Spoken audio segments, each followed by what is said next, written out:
Guys हम सभी ये बात जानते हैं कि नारुतो कितनी बेहतरीन सीरीज है और इंडिया में भी नारुतो के करीब 60 या 70 एपिसोड्स ऑफिशियली हिंदी में डब हुए थे। तो आखिर ऐसा क्या हुआ कि नारुतो इंडिया में बंद हो गया? कुछ लोग कहते हैं कि नारुतो में थोड़े खून खराबे के सीन्स होते हैं, इसलिए सेंसर बोर्ड ऑफ इंडिया ने उसे बैन कर दिया। तो क्या यह बात सही है या इसके पीछे कुछ और रीजंस है? जानने के लिए इस वीडियो को एंड तक जरूर देखिएगा। मेरा नाम है सौरभ और आप देख रहे हैं बीस्ट फैंटेसी। तो और वक्त ज़ाया ना करते हुए वीडियो शुरू करते हैं।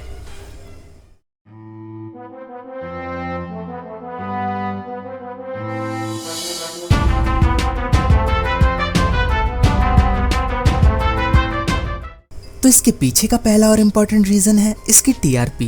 एक्चुअली इस शो की टीआरपी बहुत ही कम थी और ऐसा इसकी टाइमिंग की वजह से था। तब नारुतो ऐसे वक्त पर टेलीकास्ट किया जाता था कि ज्यादातर लोग इस शो को देख ही नहीं पाते थे। अब हम ज्यादातर लोग मिडिल क्लास फैमिली से बिलोंग करते हैं, तो उस वक्त पे हम सभी के घर पे बस एक ही टीवी हुआ करता था और नारुतो ऐसे टाइम पर आता था जब हम सभी की मम्मी अपना फेवरेट सीरियल देख रही होती थी। तब ज्यादातर घरों में रिमोट के लिए क्लैश होने लगते थे, पर आखिर माँ तो माँ होती है, उनके सामने भला किसकी चलती है। तो बेचारे बच्चे नारुतो देख ही नहीं पाते थे। काफी सारे पॉपुलर सीरीज जैसे ड्रैगन बॉल, डिजिमॉन, इन्हें काफी अच्छा टाइम स्लॉट मिला हुआ था। इसी वजह से ये उस टाइम पे काफी ज्यादा चलते थे, क्योंकि ज्यादा से ज्यादा लोग उन्हें देख पाते थे। पर जब नारुतो को ज्यादातर लोग देख ही नहीं पाते थे उसके बेकार टाइमिंग की वजह से, तो इंडिया में उसकी ज्यादा हाइप क्रिएट ही नहीं हो पाई। अब बढ़ते हैं हमारे दूसरे रीजन की ओर। जो कोई भी ये सोचता है कि नारुतो को सेंसर बोर्ड ऑफ इंडिया ने बैन कर दिया था, तो गाइस इसका कोई भी ऑफिशियल प्रूफ नहीं है। ये बस एक अफवाह है जो लोगों ने फैला रखी है कि नारुतो में खून खराबे के सीन्स है, इसीलिए उसे बैन कर दिया। अब जो ऐसा सोचते हैं, मैं बस उनसे एक ही बात कहना चाहता हूँ, जरा सा खून देख के तुम लोग इतना डर गए। पर अटैक ऑन टाइटन के सीजन 4 का ट्रेलर आ चुका है, अब तो खून की नदियां बहने वाली है। अब जो तीसरा रीजन है वो सुनकर शायद आप में से ज्यादातर लोग हंसने लग जाएंगे, पर ये एक बहुत ही बड़ा रीजन है जिसकी वजह से नारुतो इंडिया में नहीं चल पाया, और वो रीजन है निंजा हथौड़ी। हाँ गाइस, आपने सही सुना। अब हम सभी ये बात जानते हैं कि नारुतो और निंजा हथौड़ी दोनों ही शो निंजा पे बेस्ड है। तो उस टाइम पे काफी सारे लोग ये सोचते थे कि ये दोनों ही शो बिल्कुल ही सिमिलर है, और ज्यादातर बच्चे निंजा हथौड़ी देखना पसंद करते थे, क्योंकि इसमें अब एक और रीजन आ जाता है जो कि है एज ग्रुप।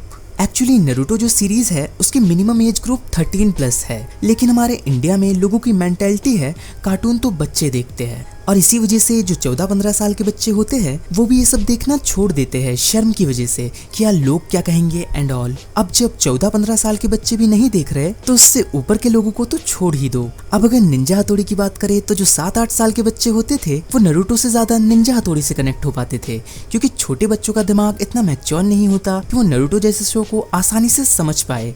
इसीलिए निंजा हथौड़ी जैसे शोज उनके लिए इजी टू अंडरस्टैंड और ज्यादा एंटरटेनिंग होते हैं। छोटे बच्चे नारुतो के ऊपर निंजा हथौड़ी को चूज करते थे। जो मैच्योर ऑडियंस थी वो ज्यादातर शर्म के मारे नारुतो या बाकी ऐसी सीरीज देखते ही नहीं थे। ऊपर से जो थोड़े बहुत लोग नारुतो देखना चाहते थे वो उसके खराब टाइम स्लॉट की वजह से देख ही नहीं पाते थे। अब जब इतनी सारी प्रॉब्लम्स थी तो सीरीज बंद हो गई। अब बात कर लेते हैं चौथे रीजन की, जो कि है रिपीट टेलीकास्ट। तब जो नारुतो के एपिसोड्स थे वो एक वक्त पे बहुत ही ज्यादा रिपीट होने लग गए थे, और इसकी सबसे बड़ी वजह थी हिंदी डबिंग। देखो यार, डबिंग करने में टाइम तो लगता है, और हफ्ते में कम से कम 4 से 5 एपिसोड डब करके डिलीवर करना एक बहुत ही डिफिकल्ट टास्क होता है। तो जब टाइम पर एपिसोड डब नहीं हो पाते थे तो वही पुराने एपिसोड्स का रिपीट टेलीकास्ट कर दिया जाता था। अब पहले कितने कम लोग नारुतो देख पाते थे, तो इस रिपीट टेलीकास्ट की वजह से फिर से काफी लोगों ने नारुतो देखना छोड़ दिया था। अब last but not the least reason की बात कर लेते हैं, जो कि है मर्चेंडाइज। अब कुछ लोग कहेंगे ए बीस्ट फैंटेसी तो लॉकडाउन में बावला हो गया है रे। तो दोस्तों सुन लो, ये जो पॉइंट है ये मेरा पर्सनल ओपिनियन है, लेकिन अगर आप लॉजिकली सोचो तो ये भी वैलिड लगेगा।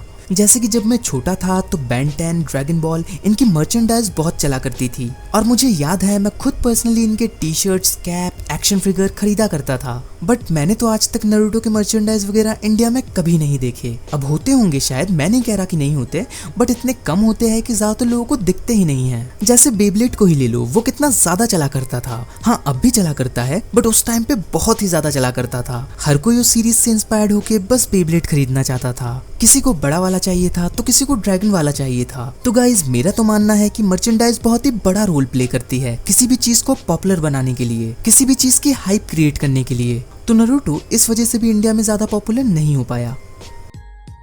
वीडियो पसंद आई हो तो एक लाइक और कमेंट तो बनता है बॉस। ऐसी इंटरेस्टिंग वीडियोस देखने के लिए चैनल को सब्सक्राइब करके बेल आइकन दबाना मत भूलिएगा।